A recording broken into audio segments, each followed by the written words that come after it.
Welcome back to the workshop. Last we left off, we had etched the blade. Now we're going to go ahead and polish it and get it ready to start doing the handle. Now in polishing, we're going to start with a heavier grit. Since I already did the 100, I'm going to go to the 150 and work my way up from there. 220, 320, 500, 600, 800, and on until we get to about 1200. I'm going to use a lubricator. You could just use water. It works just fine. I like to use a little glass cleaner. It helps polish the blade. So we're going to get to work on polishing up this blade.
Now that I've gotten this polished, we're going to go ahead and start working on the handle and the guard for this.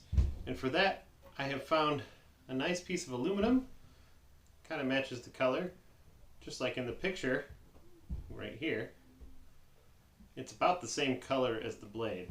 So I'm going to start by doing this. We're going to mark out the center line and drill out a hole for the tang.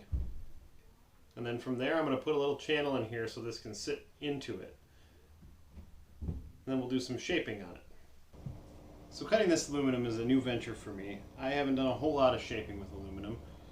I figure I can get away with a nice sharp chisel and some files. I've already marked out where the ridges for this go.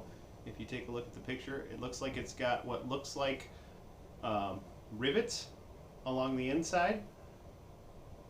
The easy way to do that would be to drill holes and inset nail pieces or something like that to replicate that. I'm going to attempt to carve this. If all else fails, I'll end up doing that.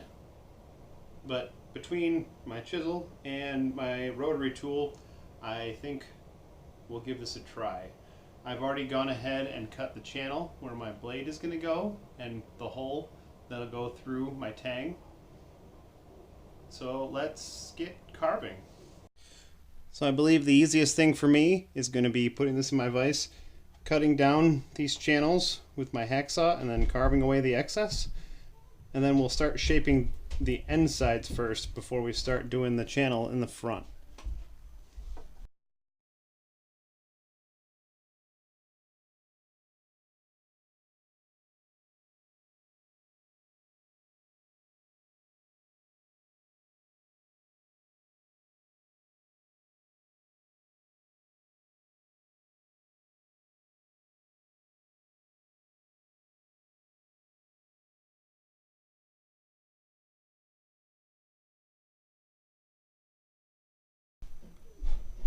And now that that channel is mostly cut away, we're going to do the other side.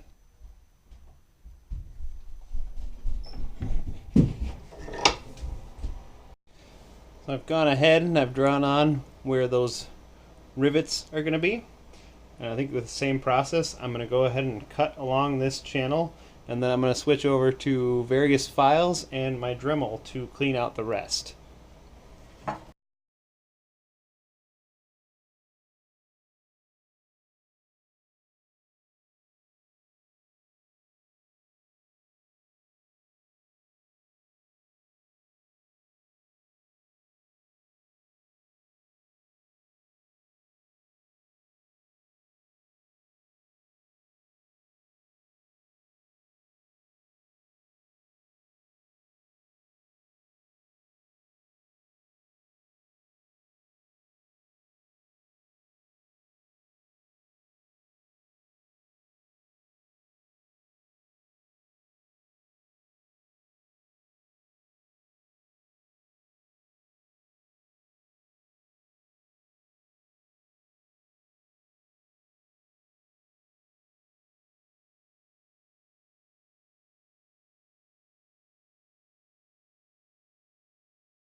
Well, the aluminum guard did not go as I had planned. I'm trying to save it. We'll see how that goes. It's got the rivets on there now, but they are all out of line from what I would like them to be. So I'm going to do a little more carving of that, but so far, I don't know if you can catch that on the camera. Try and get a little closer here. I've kind of scratched up the face, so this side isn't lined up quite right. And this side is a little better, but still could use some help. But if all else fails, I've already gone ahead and prepped a wood piece, and we can go with plan B and paint it. So I'm going to go ahead and carve this, try and save this. All else fails, it doesn't work out, then I've got this piece to work with.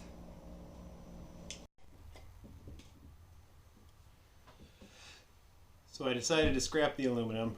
I've carved this out of wood. This looks 100 times better. I've soaked it in a little CA glue to help harden the inner part of it, which is why I'm touching on the ends here. So while I let that dry, I'm going to go ahead and turn the handle. Now I've gone with some redwood because it's close enough to the right color. So all I'll have to do is end up painting the end of the handle, which is a little bit that is also silver, just like the guard is.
And there we have his handle.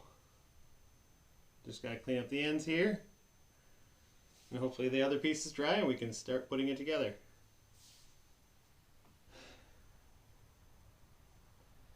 Alright, now we need to do is glue all that together, paint the end and the guard, and I think we're all ready. Now that I've got my pieces taped off, I'm going to go ahead and mix up some epoxy and we're going to put this together. I'm going to let it dry, and then once I come back, I'm going to leave some of this tape on so that I can paint the individual pieces.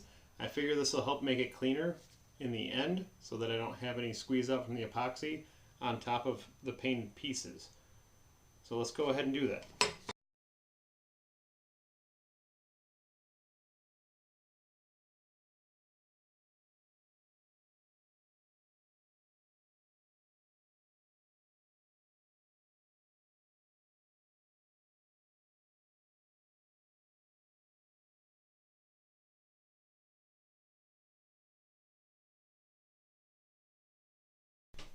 I've got this glued together. I'm going to put them on my vise and try and apply pressure downward. And then we'll come back and paint the pieces. So my camera didn't seem to record when I was painting this, which is fine. It's kind of a boring process anyway. I just took some silver metallic paint, painted that guard, painted the end of that handle. This is all dry, so I'm going to throw a couple coats of shellac on there to seal it all in. We're going to clean up the blade a little bit because there was a couple spots of glue on there. And then we will be all done. We are done. Nice and shiny.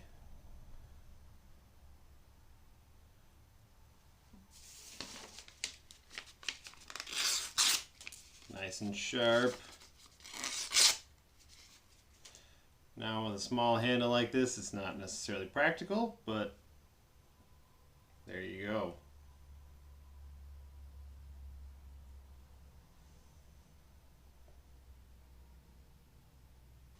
Well, I had a lot of fun making this, and I hope you had a lot of fun too. If you like what you see, throw a like down below, subscribe, leave a comment down below. Let me know if there's another weapon you'd like to see. Like I said, this handle's a little short, so it's not really practical for a full knife. But I'm very happy with how it turned out, even with the speed bumps that I ran into. Didn't go exactly how I had planned, but you know what? It's a learning process, and next time I carve aluminum, hopefully it'll go better. Don't forget to leave your comments below, and we'll see you next time. Bye.